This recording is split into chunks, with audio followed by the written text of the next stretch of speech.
College से BSc first year second year के बच्चों को बुला लें और जिन टीचर्स को आपको यहाँ सैलरी, जैसे अनूप श्रीवास्तव, जिनसे मैंने पूछा आपकी सैलरी कितनी है, बोले मैं 54 लाख रुपए साल के पैकेज पे हूँ। आप समझिए, यानी कि 4.5 लाख रुपए महीने के पैकेज पे हैं। जो ये पढ़ाएंगे, जो इनका एक्सपर्टाइज होगा, वो बीएससी फर्स्ट ईयर का बच्चा पढ़ा पाएगा? आप बताएंगे। 2 साल का 3 साल का टाइम है बच्चे के करियर को स्ट्रीमलाइन होने के लिए। हम यहाँ एक्सपेरिमेंटल बेसिस पे अपने बच्चे को छोड़े, अगर आप लोग एग्री करते हो तो छोड़ दिया जाता है। सीएमपी डिग्री कॉलेज के बच्चों को पकड़ लाएं, एमएससी के बच्चों को पकड़ लाएं, पीएचडी अपनी कॉस्ट कटिंग पे जब कोई आएंगे तो ये तो चाहेंगे ना कि 54 लाख रुपए जो हम एक टीचर को दे रहे हैं, 54 लाख रुपए में हम सारी टीचरों की सैलरी निपटा दें। तो हमसे जब आपने सैलरी फीस स्ट्रक्चर डिसाइड किया तो आपकी फीस मार्केट से 45% ज्यादा है। हमने तो भी वो बियर की ताकि हम चाहते हैं कि हमारे बच्चे अच्छी फैकल्टी में पढ़े। अब हम उस फैकल्टी का क्या अश्योरेंस ले लें जो अभी सीन में ही नहीं है? हम उस फैकल्टी का क्या अश्योरेंस ले? आप कहाँ से आलू गाजर मटर पकड़ के लाएंगे, हमको तो पता नहीं।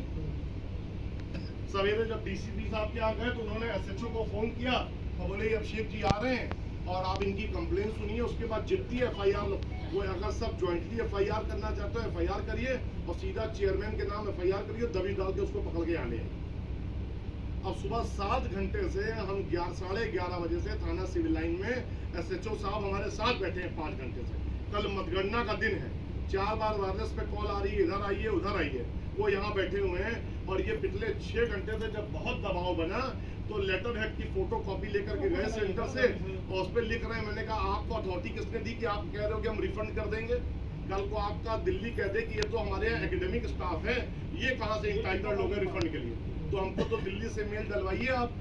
आपका दिल्ली जो है सेंट्रल ऑफिस आपकी मेल करे और उसमें मेल में बकायदा आप ये डालिए कि दोनों ऑप्शन है। अगर आप कह रहे हो हम बच्चों को पढ़ाएंगे तो बच्चों का और पेरेंट्स का डिसीजन, जो कहते हैं हम अपने बच्चों को कंटिन्यू करें वो अपनी रिस्क पे कंटिन्यू कर ले जाए।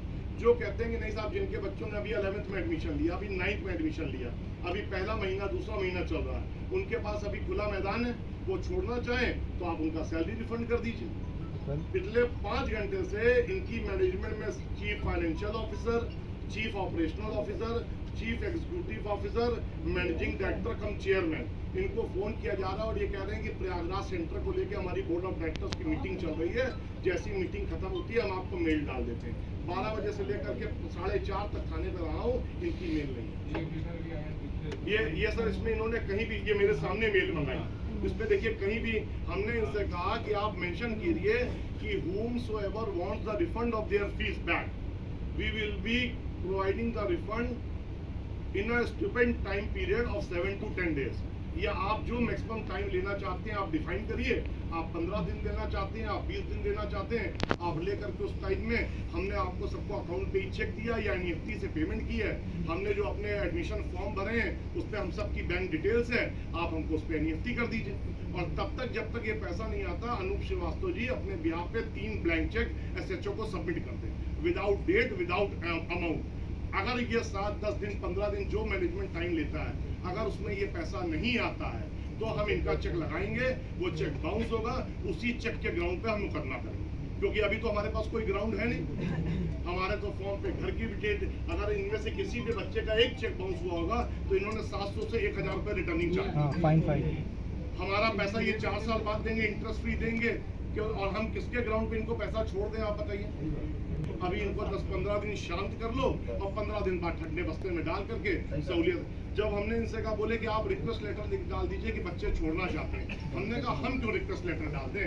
हम अगर रिक्वेस्ट लेटर डालेंगे तो हम लिखेंगे कि we are being compelled by the management कि हमारे बच्चे छोड़ दें। आपने ऐसा इन्वायरमेंट क्रिएट कर दिया कि हमारे बच्चे कोचिंग छोड़ दें, क्योंकि इन्होंने जो हमसे फॉर्म भरवाए हैं उसमें लिखा है कि अगर आप अपनी स्वेच्छा से बच्चों को छोड़ेंगे तो उसका कोई रिफंड नहीं होगा।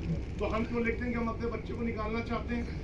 आप हमको एश्योरेंस दीजिए, आप हमको फैकल्टी का नाम लिख करके दीजिए, जो फैकल्टी पढ़ाएगी हम उस फैकल्टी का अगर फीडबैक है तो एग्री करेंगे, नहीं फीडबैक है तो फीडबैक जनरेट करेंगे।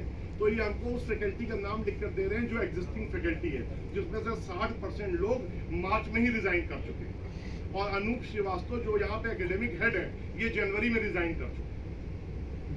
इन्होंने जनवरी में रेजिग्नेशन लेटर डाल दिया। जब आप लोगों को पहले ही पता था कि सेंटर पर प्रॉब्लम चल रही है तो आपने फरवरी मार्च में नए एडमिशंस क्यों लिए? एक एक बच्चे के घर पे इन्होंने 20-20 बार कॉल किया कि आपके बच्चे ने अर्ली बर्ड क्लियर किया है, आ जाइए, अभी 25% का डिस्काउंट है, 30% का डिस्काउंट है, सीट फुल हो। जब आपको पता था कि सेंटर पे प्रॉब्लम है तो आपने क्यों एडमिशन लिए और परसों तक एडमिशन फॉर्म भरना है? मतलब जो एग्जिस्टिंग बच्चे हैं उनके फेट का पता नहीं, बस कमर्शियल कॉर्पोरेट इंडस्ट्री की तरह इनको अपने रेवेन्यू से मतलब है। बच्चे का साल खराब हो जाए तो मतलब नहीं, पेरेंट जिनका खून पसीने की कमाई है तो मतलब। तो ये कल से लेकर के आज तक की डेवलपमेंट है। अब आप लोग डिसाइड कर लीजिए अपने विवेक से। अगर आप लोगों को लगता है कि लीगल एक्शन लेना है तो थाने पे सब बैठाए गए हैं कमरे में, वहां चलिए FIR लॉन्च कर दीजिए।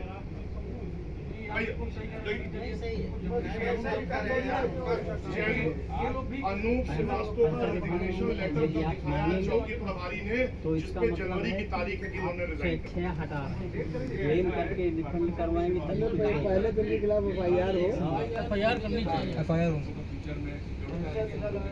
फ्यूचर सिक्योर करने का ऑप्शन इन्होंने ये दिया है कि हम मिलकर के फ्रेंचाइजी लेके आएंगे और हम 5-6 टीचर बैठ करके नहीं पढ़ाएंगे, तो BKP सर नहीं पढ़ाएंगे, पुराने टीचरों में जानते हैं।